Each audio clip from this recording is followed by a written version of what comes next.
studios of Boise State Public Radio, I'm Samantha Wright, filling in for Jim Gaudette.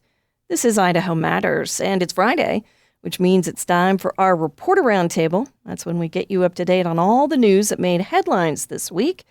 And today, our panel includes Logan Finney with Idaho Reports on Idaho Public Television, Drew Dotson, reporter and editor for The Valley Lookout, and Kevin Fixler, investigative reporter with the Idaho Statesman. Happy Friday to everybody.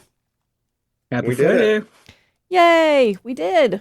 Almost done. Okay. It's the end of the month, too. Right? Where did May go? Where did it go? It's gone. Logan, let's start with you. You have been busy. You spoke on the Idaho Reports podcast with the head of the Attorney General's Consumer Protection Division. One of the things that you talked about a lot, was scam prevention. What did you find out? Tell me about this. We did talk about a lot. I spoke with Dan Estes. He's the head of the Consumer Protection Division for the AG's office. And yeah, one of the things we talked about, and one of the reasons I wanted to have him on the podcast this week, is it's the start of summer, which means it's kind of that season where a lot of people, we're starting to get kind of door-to-door salespeople coming around more often. Isn't that the truth? This is not to say that every door-to-door salesman is a scammer who's out to get you, but unfortunately some of them are. They take this opportunity to try and sell people on new roofing or new window treatments, or even like trying to get people to pay to get their driveways resurfaced. And then these people just disappear with the money. And between these in-person scams and the online scams and over-the-phone and text scams that we're dealing with, Idahoans end up losing a lot of money to scams, which is part of what I talked to Dan about. And I think you guys have a audio clip from the podcast this week. So if you have that ready, let's go ahead and take a listen. For 2024, Idahoans lost about $63 million in scams. And the lion's share of that was from senior citizens. That's just the stuff that gets reported. So many times in a scam situation, people don't want to report it. No, they're ashamed, they're embarrassed, they're utterly chagrined that they fell for a scam, or they fell for a scam that, is just personally embarrassing, like a romance scam. And especially if you're a senior citizen, if you're talking about, hey, I just got scammed by this company, there's a risk to seniors because they don't want to look like they're not capable of managing their affairs, and it's embarrassing. And it is absolutely 100% big business. Scams are taking in billions and billions of dollars worldwide. So when 20 years ago, all we had to worry about was the Nigerian prince that was trying to move money overseas, and for a low fee, you could get a part of his largesse. That's not the case anymore. It is phishing and spear phishing and cat fishing and basically every kind of phishing you can imagine. Romance scams, robocalls, texts saying, "Oh, you've missed jury duty. You need to pay X amount of money, or you're going to be arrested, or you have a toll fine that you didn't pay." And now I just got one of those the other day, a text about a toll that I don't think we even have toll roads in Idaho. We don't. So there are any number of scams out there, and they will, as soon as they find one that's not working, they'll shift to something else. So it's really incumbent upon the consumer to be aware and to be well educated. And it's one of those, an ounce of prevention is worth a pound of cure kind of things. It's so much easier to recognize a scam when it comes in versus falling for it and trying to get your money back and deal with, putting your life back together, or your credit or your identification or any of that stuff. Logan, I'm sorry, $63 million just in Idaho? That's a lot of money, isn't it? Oh my gosh. That's incredible. That is so much money. I'm sorry, I'm floored by that. So I can't wait to find out more. You also talked more about scams to watch out for, and what the attorneys general are doing about robocalls. Tell me about that. That's right. Yeah, there's the Consumer Protection Division at the AG's office does a lot more than just scam prevention. They also help consumers with legitimate companies who maybe have done some deceptive marketing or other consumer issues like that. But yeah, especially about the robocalls, I was really excited to ask Dan about this because not even as a reporter, but just as Logan who lives in Idaho, the number of freaking robocalls I get in a given week is just insane. And talking to Dan, it seems like it's the case for everybody else too. So a coalition of attorneys general have filed a lawsuit in the state of Arizona. They're going after a kind of intermediary voice phone. Let me look at the term here. VoIP, Voice over Internet Protocol. So this is one of those kind of in-between companies that isn't necessarily sending out the robocalls, but they're facilitating the robocallers who are doing the illegal activity getting onto the phone network. And so, according to Dan, when I talked to him, these companies know that they're facilitating these scam calls, and the attorneys general from the different states are really trying to put the pressure on them to not allow these calls through their system, their network anymore. But you know, they are a business just like anybody else, so they are getting paid for this traffic over their network, and the attorneys general want them to stop and are taking them to court to try and get these robocalls to quit being such a nuisance in our lives. And I know the AG's office and other places have a lot of good tips for not falling for these scams. Did he give you any tips? Really be vigilant is one of the main things. Like he said in that audio clip, it's so much easier to keep your money in your pocket than try to go after a scammer who's already got it after they've disappeared. So definitely be aware. And in the topic of those door-to-door scams, he told me about one in particular.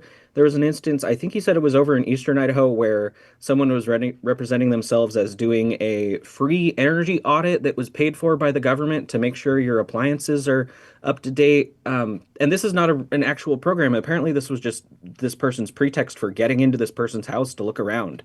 Oh, So one of the things he said is don't be just letting anybody off the street into your house if they're not somebody that you're inviting or have an appointment and are expecting, because there are a lot of nefarious actors out there, unfortunately. yeah. You don't have to let anybody into your house, short of a warrant. And I do know in Boise, and this is just from other reporting that we've done, that you have to have a license from the city to go around door to door. And so you can ask people if you do open the door, and you don't have to, if they have a license, at least in Boise, and they have to show it to you. And if they don't, well, they're not licensed through the city of Boise. This is great. And the podcast, where can we find it? Anywhere you listen to podcasts, go ahead and search for Idaho Reports, and it should come up for you. Spotify, Apple Podcasts, YouTube, all the lovely places online. And we'll put a link to it also in our web post today. Thank you, Logan. Kevin, you wrote that Idaho is pausing executions into 2026. I think it's 2025 now, as our prison system gets ready to use the firing squad. What have you found out? Why have they stopped executions? Idaho is one of 27 U.S. states that has the death penalty, and the lead method is lethal injection. Now, last year, the state attempted to execute a death row prisoner, Thomas Creech, but failed to do so. They were unable to locate a vein suitable for an IV. And in response, lawmakers earlier this session decided to pass a law, and which Governor Brad Little signed, to prioritize a firing squad. The firing squad was already the backup method for Idaho after lawmakers passed that in 2023. Governor Little also signed that. But in hoping to make that transition to this other method, they have to renovate the execution chamber over at the maximum security prison south of Boise. And in order to do that, they have to basically take offline the chamber itself, eliminating the opportunity at any executions. Now, I should note that Idaho already is precluded under a federal injunction from being able to pursue an execution. And that follows a lawsuit filed by my newspaper, the Idaho Statesman, in addition to the Associated Press and East Idaho News, over arguments that the current execution setup for witnesses does not permit the ability to see how they prepare the lethal injection drugs and then ultimately administer them. So while IDOC, the Idaho Department of Correction, has paused executions in order for this construction to accommodate a firing squad, arguably, again, under federal injunction, the department is not currently able to pursue an execution anyway. Now, I know that a lot of the lawmakers who voted to make the firing squad solution the top one instead of lethal injection said that part of their rationale was it's been so hard to get the drugs for lethal injection, and I know other states have this problem as well. Are we the only state now that has firing squad, at least first on the list, for executing prisoners? So the law takes effect July 1st of 2026, and part of this build-out plan is in order to meet that statutory requirement, in addition to allowing the execution team to basically practice and prepare for execution by firing squad when the time comes. Lethal injections are still used across the country, and Idaho has struggled in recent years in order to purchase lethal injection drugs. But actually, they have found some sort of source. We have a shield law that protects the names of any source who would provide such drugs to Idaho as well as other states. And in more recent years, they've been actually more readily available. And that was an argument that was made to counter the firing squad, but ultimately lawmakers chose to go a different direction. So, do we know how much this redesign of the chamber will cost Idaho?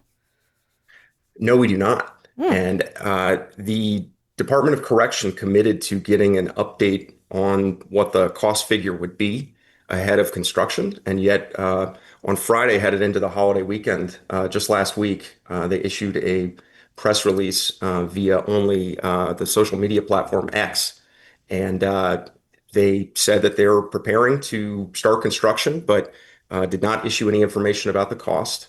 I've been told that they will follow up and provide that information. What I can tell you, though, is that on a more expedited build-out timeline, which was said to be 3 to 4 months, a prior estimate was upward of $1 million. Now they expect construction to be about 6 to 9 months under their current plan, but again, we have no costs associated with that just yet. Gotcha. And how many people are on death row right now in Idaho? Currently in Idaho, there are 9 members of death row. There is one woman actually who lives out at the women's prison in East Idaho. The latest member to join is Chad Daybell after his murder convictions. And we also have, of course, 2 very high-profile capital cases between Brian Koberger, who is scheduled for trial later this summer, and Skylar Mead, a prisoner who had escaped in an ambush at a hospital last March. His trial is scheduled for 2026. I remember that story. Okay, good to know, and I know you'll keep on it. Drew, let's talk about a mine in Idaho that just got $6.9 million from the U.S. military. Apparently, it's not the first time they've gotten money from the military. Remind us about the mine. Where is it? Who is it? What are they digging up or going to dig up? And what's the money for? Absolutely. So we're talking about Perpetua Resources. It's a junior mining company. They actually originally were known as Midas Gold when they kind of first came on the scene here in Idaho. About 15 years ago now. They became Perpetua back in 2020, I believe it was. And at the time that they did that, they relocated from Vancouver, British Columbia, to down in Boise. Now, what they're proposing to do is develop a golden antimony mine in Eastern Valley County, kind of near Yellow Pine, if you're familiar with that, up at the old Stibnite site, the site of the Stibnite mine, which has been mined off and on for the last 100 years or so, and especially prominently during World War II, and specifically during World War II for antimony, which is now what the U.S. military is interested in. Antimony is a mineral that is used in munitions. And so the $6.9 million that the Defense Department just awarded to Perpetua is toward basically establishing a domestic supply chain for antimony. Okay, and you wrote, and tell me if this is true, it would be the only mine in the U.S. that produces this material and could provide up to 35% of national demand for antimony in the first 6 years of mining. That makes it sound like it's pretty important to the U.S. government. That's right. And, I think that the money says it all, right? I mean, in addition to this $6.9 million award that Perpetua just received from the Defense Department, that brings the total since 2022 to over $80 million Oh, that the Defense Department has invested into this mine. It's safe to say they want this to happen.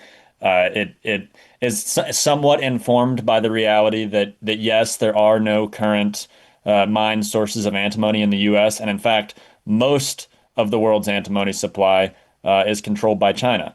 And in December, China banned exports of antimony to the U.S. So this has kind of been a long time coming. I mean, the federal government classified antimony as a critical mineral back in 2018.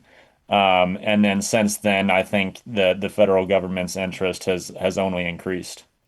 gotcha. And I think we should point out that this mine, proposed mine, has been a bit controversial in Idaho. There are some who don't want it here. Very much so, very much so. So the East Fork, South Fork of the Salmon River flows through the project site. In fact, currently the most prominent scar of historic mining operations is what's known as the Yellow Pine Pit Lake. If you were to go up to Stibnite today, you could still see the old mine pit from World War II era. And that's actually the point at which upstream fish passage is blocked. And so there's a lot of concern about, opening back that mine site and what damage it could cause to the East Fork, South Fork, which frankly still sees a lot of damage today from those historic mining operations. And so lots of groups are concerned about that. In fact, the approval that the Forest Service issued for this mine back in, I think it was January, that has been challenged by the Idaho Conservation League and a handful of other conservation outfits. So we'll see what happens with that lawsuit. At this point, Perpetua is still planning to begin construction on the mine this summer. It'd be about 2 to 3 years of construction before they'd actually be ready to start mining operations. Wow. All right. We're going to link back to this story as well. Thank you, Drew. Kevin, you wrote about some immigrants who have come to Idaho and have been running into trouble with the immigration system. Tell us a little bit about this story and who you talked to. Sure. So my colleague Carolyn Kamatsoulis and I introduced readers to a Venezuelan couple here in Idaho, Gregory and Oriana Bastos, both 27. And they fled violence for political activism from their native Venezuela, including the authoritarian rule of President Nicolas Maduro. They're one of the groups focused on in our story. And the other is an Afghan immigrant, a gentleman named Eddie Harmdad. And he lives in Boise and came to the U.S. through a special immigration visa. And that was offered as part of offering security services and so forth to the American military during the 20-year war that the U.S. was involved in his native country, Afghanistan. And we have heard a lot about the changes to the immigration system under the new administration. But the fellow you're talking about from Afghanistan, he came here back in 2015. Tell us a little more about his story, because I think it kind of shows a sort of long-term broken immigration system. Sure. Eddie, as you pointed out, his story is not necessarily unique, but as a member of the Afghan refugee population that has found its way to Idaho, either through Boise or I believe there are also some who have landed in Twin Falls. But again, as I said, he offered security services, also worked to provide telecommunication services to American service members during the war. And through that was given the opportunity, a pledge basically made by the American military and the American government for potential pathway to U.S. citizenship. As you noted, he did come to the U.S. in 2015. He actually landed in California first. He told me it was very different than the culture in which he grew up, and between traffic and just the population density, it was not quite the right fit. So he finds his way to Boise. which he loves, and becomes a naturalized citizen 5 years later in 2020, going through the legal process.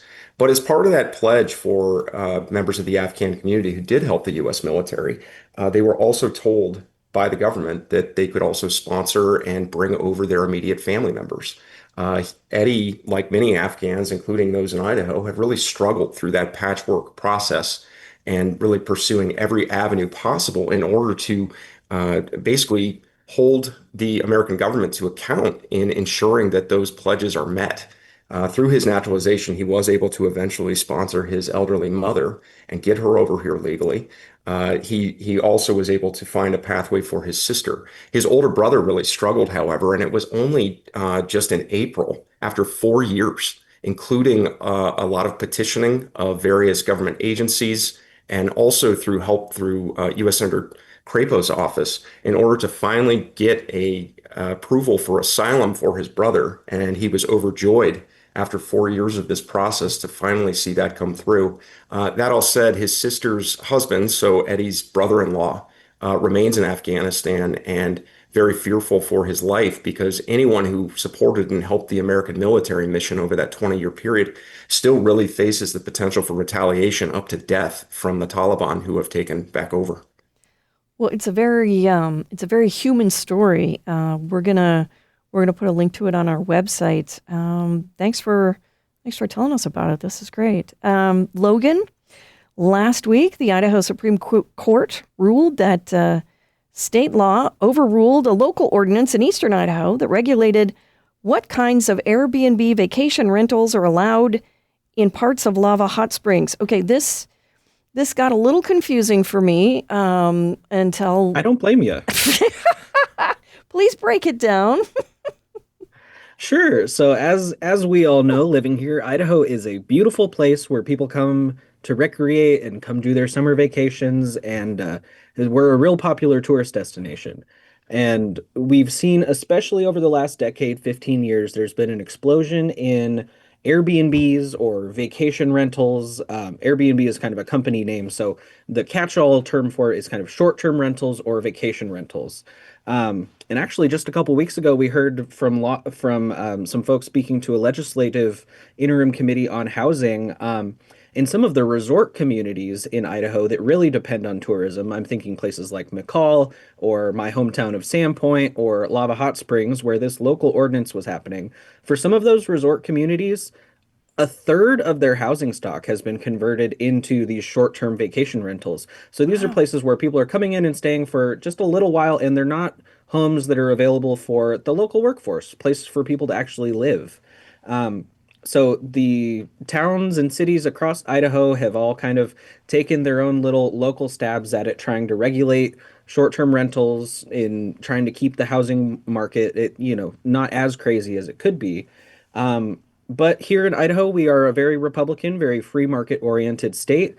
And the legislature passed a law several years ago now, I believe it was in 2017, that said local governments, cities and counties, you guys are limited in what sort of regulations you're allowed to put on Airbnbs and vacation rentals. We want to make sure that if someone owns a piece of property and they want to run a vacation rental out of it, they should have the right to be able to do that. So that is protected in state law now. This ordinance in the community of Lava Hot Springs over in eastern Idaho, their zoning code, and this is a change that they made in 2006. So this has been something on the books almost for 10 years now in Lava Hot Springs. They had in their zoning code that if your short-term rental is owner occupied, meaning the person who owns the property lives on the property and rents out spaces on that property, they called that owner occupied, and they said it was more of a bed and breakfast style short-term rental, and so those were permitted in residential areas of the city. If you just owned, say, a second house and rented it out as a rental, it was not owner occupied. The city only allowed those to run in commercial zones. So the only short-term rentals that were allowed in residential areas of the city were these owner-occupied, quote unquote, bed and breakfast style short-term rentals. Some Lava Hot Springs city residents sued over the last year over this, saying they had a home in the residential part of town that they didn't live in, but they wanted to run short-term rental out of it. They were denied a business license, and so they sued the city, and they got some support also from the Idaho Association of Realtors. This made it all the way up to the state Supreme Court, and the state Supreme Court has confirmed, yeah, the legislature meant what they said when they said you are not allowed to regulate or ban outright these Airbnbs from operating. The city had kind of argued, we're not banning them outright. We're still allowing this one type of short-term rental to operate in residential zones as long as the owner lives on the property. But yeah, the court has said no. That does not fit the legislative intent of the bill. If you have to allow all the different types of short-term rentals to operate. You can't limit it to based on owner occupancy or one of those other factors. The court did not line out all of the factors, but they said this specific ordinance in Lava Hot Springs was not kosher under the state law. Gotcha. And so you mentioned a lot of other places have taken a stab at this. Does this set a ruling then for other cities in Idaho, or is it just pretty narrow to what Lava Hot Springs had going on?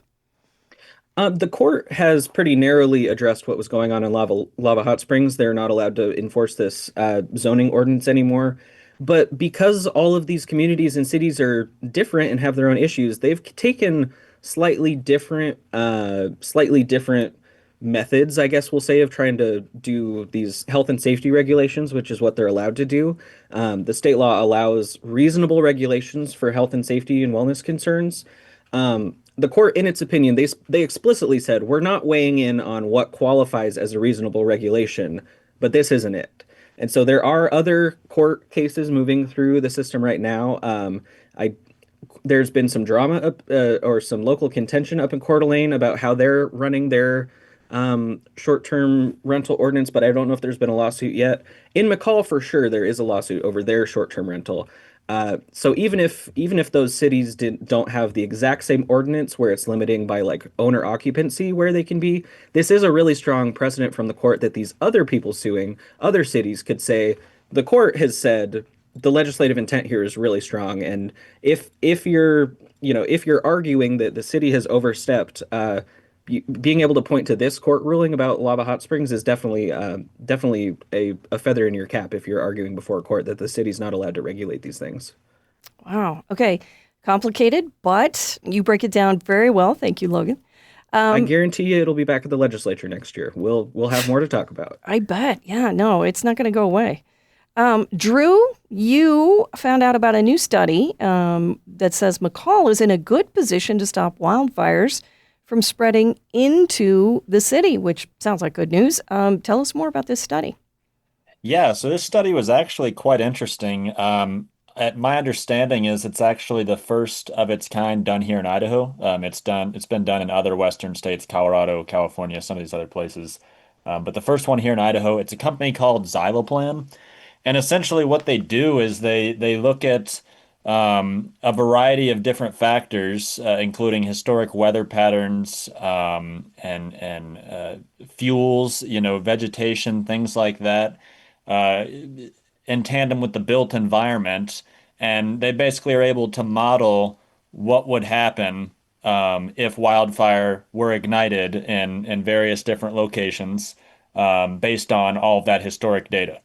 And so in the case of McCall, what they found is that really the city's primary risk of wildfire spreading into the city is from the west, southwest. There's very little risk of spread from east to west.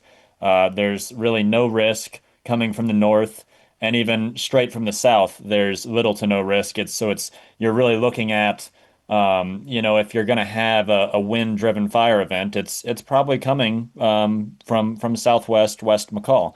And with that, given the existing built environment, the study found that the city actually has quite an advantageous position on account of several built features, I suppose. One of which, McCall Municipal Airport, Idaho 55, the highway, North Fork of the Payette River. There's a water treatment sewage plant there on Dinehard Lane that has several really large storage ponds. the Whitetail Club golf course. All of these features are things that really won't burn and that really give firefighters the chance to kind of cut these wildfires off before they ever even make it into the city. Um, they ran these models and really tried to manipulate them to kind of have that east to west spread or to spread into the city some other type of way.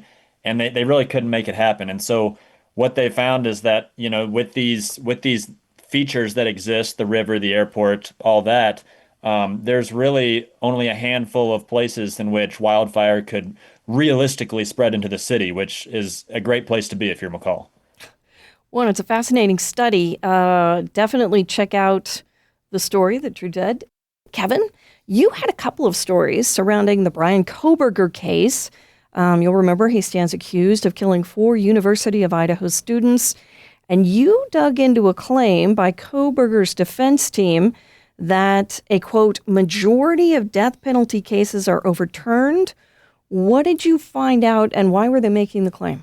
Last week, Koberger's public defense team, led by attorney Ann Taylor, filed to delay the trial.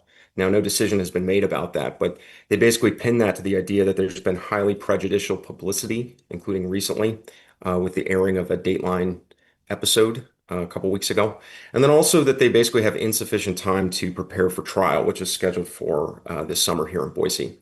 Buried within that, they claimed that a majority of cases that end in the death penalty are later overturned for error. That's really the key there. And so actually my editor suggested, hey, why don't we dig into this and essentially fact check this? And what I did was I reached out to the Death Penalty Information Center, which is a nonpartisan DC-based nonprofit. They don't take a position on the death penalty. They're just sort of a clearinghouse for all information on capital punishment historically within the United States. They actually pointed me to a study that was completed in 2000 by a law professor at Columbia University. And what that study found was that 68% was the average across the United States of death penalty sentences being overturned. And again, I'll repeat that. That's 7 out of every 10 death sentences in the United States during a 22-year period between 1973 and 1995. And that's specific on account of some form of procedural error that would be considered serious. Wow, that is a lot. Do we know why so many cases are overturned? Is there a common denominator there? That study found that the most common of those errors often were incompetent. In fact, I think the study actually listed egregiously incompetent defense attorneys. And that's a frequent appeal that you see both at the state and federal levels from those sentenced to death, those on death row. They point to ineffective counsel. So that's one that was pointed to. Another was faulty juror instructions. People might see headlines about the Brian Koberger case that juror questionnaires are going out currently, but also, the two sides have had to go back and forth and work with the judge on what the physical instructions will be once they seat a jury. So that's very important. And then another is prosecutorial misconduct. And that can include a number of things, but one in particular that the study found was when prosecutors, they would often, or in instances anywhere, where evidence that may prove innocence was actually suppressed. Wow. You also wrote about a fundraiser that's going to pay for one of the victims' moms to come to the trial. I thought this was interesting. Tell me about that. Yeah, obviously unfortunately were 4 victims in this heinous crime. And over the last year and a half or so, some of the families have either created GoFundMe accounts online or friends and family members have established those on their behalf. And in this situation, the mother of Xana Kernodle, one of the 4 student victims, a friend of hers established a GoFundMe account.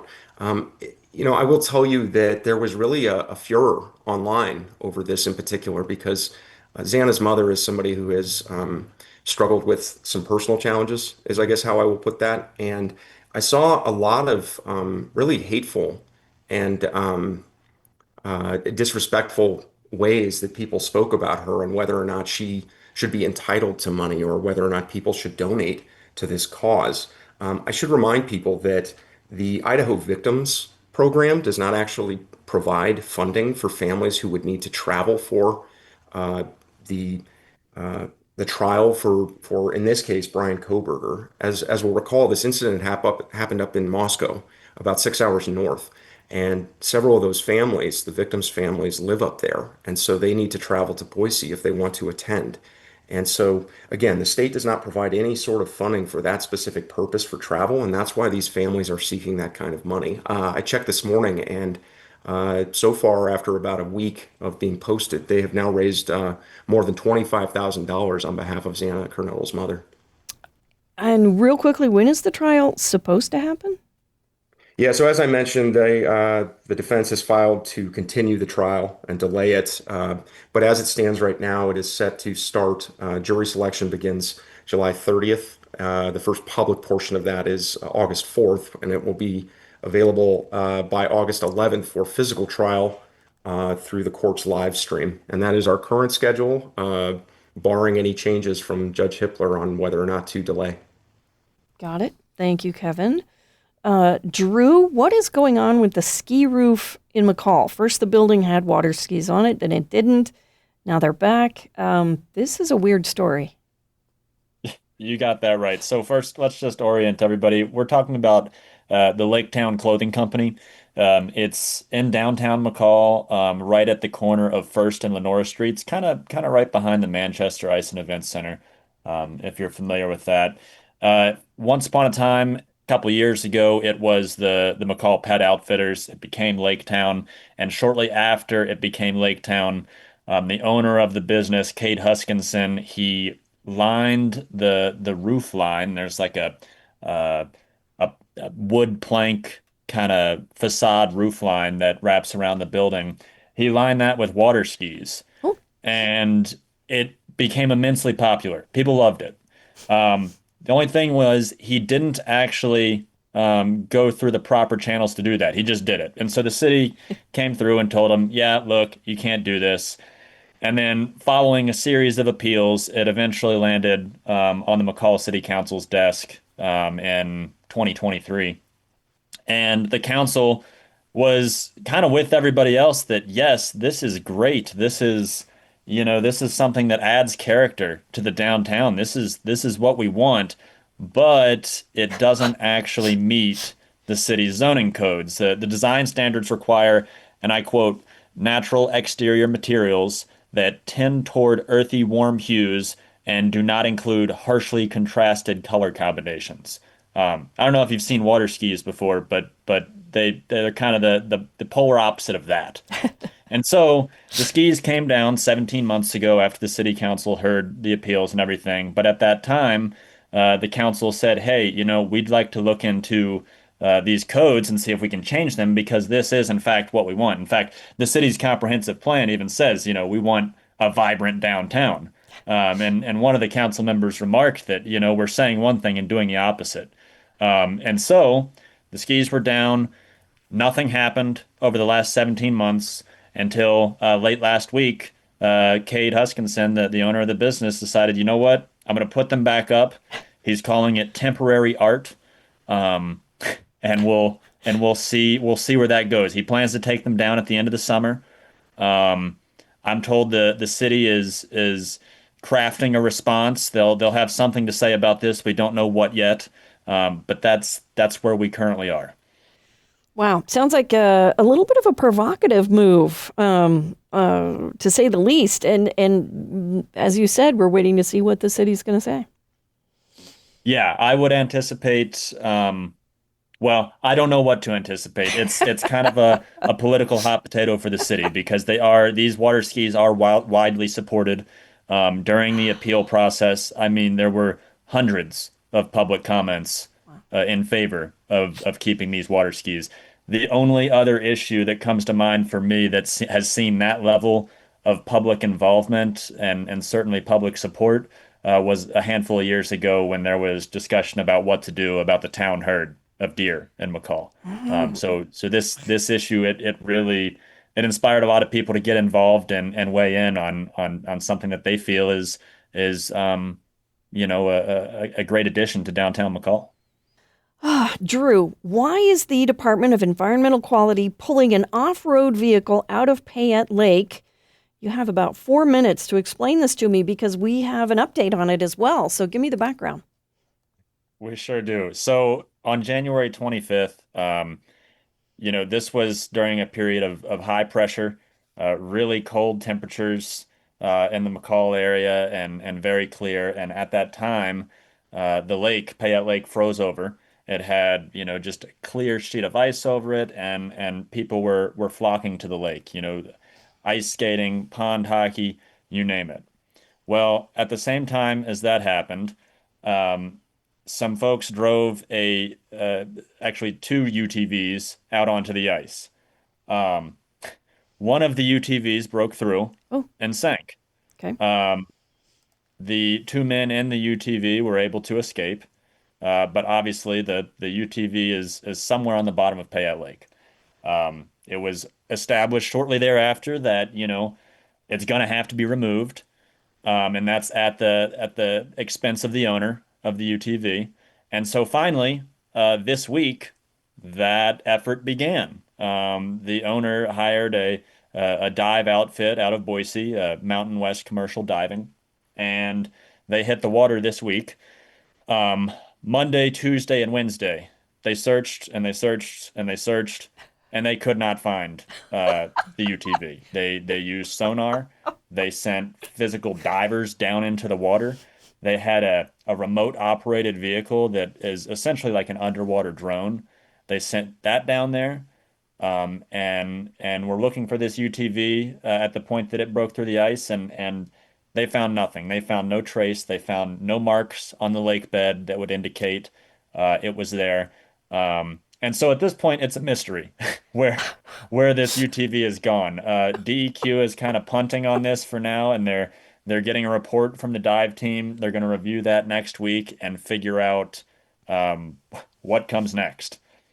Where did it go? I mean, we do have a my lake personal monster theory- up there. That's exactly where I was going. My personal theory is that, Charlie found a pretty nice vehicle down there and decided to take it for a spin. But that's I'm open to better guesses. Well, this is kind of a catch-22. I mean, the owner of the missing vehicle is required to get it and pull it up, but if you can't find it, what do you do? That's right. Like, and I don't know that anybody knows. I mean, no pun intended. I think we're in some degree of uncharted waters here. It's believed that the UTV, when it sank, was in roughly 200 feet of water. I know the searches this week ranged in depth from about 90 feet to beyond 200 feet deep. And we have nothing so far. So to be continued, I guess. The mystery continues. Oh, Drew, thank you so much. I love a good mystery on a Friday, and I know you'll Who keep on it. Absolutely. Oh, I want to thank all of our roundtable. We've been speaking with Logan Finney with Idaho Reports on Idaho Public Television, Drew Dotson, reporter and editor for the Valley Lookout, and Kevin Fixler, investigative reporter with the Idaho Statesman. And that'll do it for this episode of Idaho Matters. Thanks so much for listening. And just a reminder, you can find all of our episodes wherever you get your podcasts.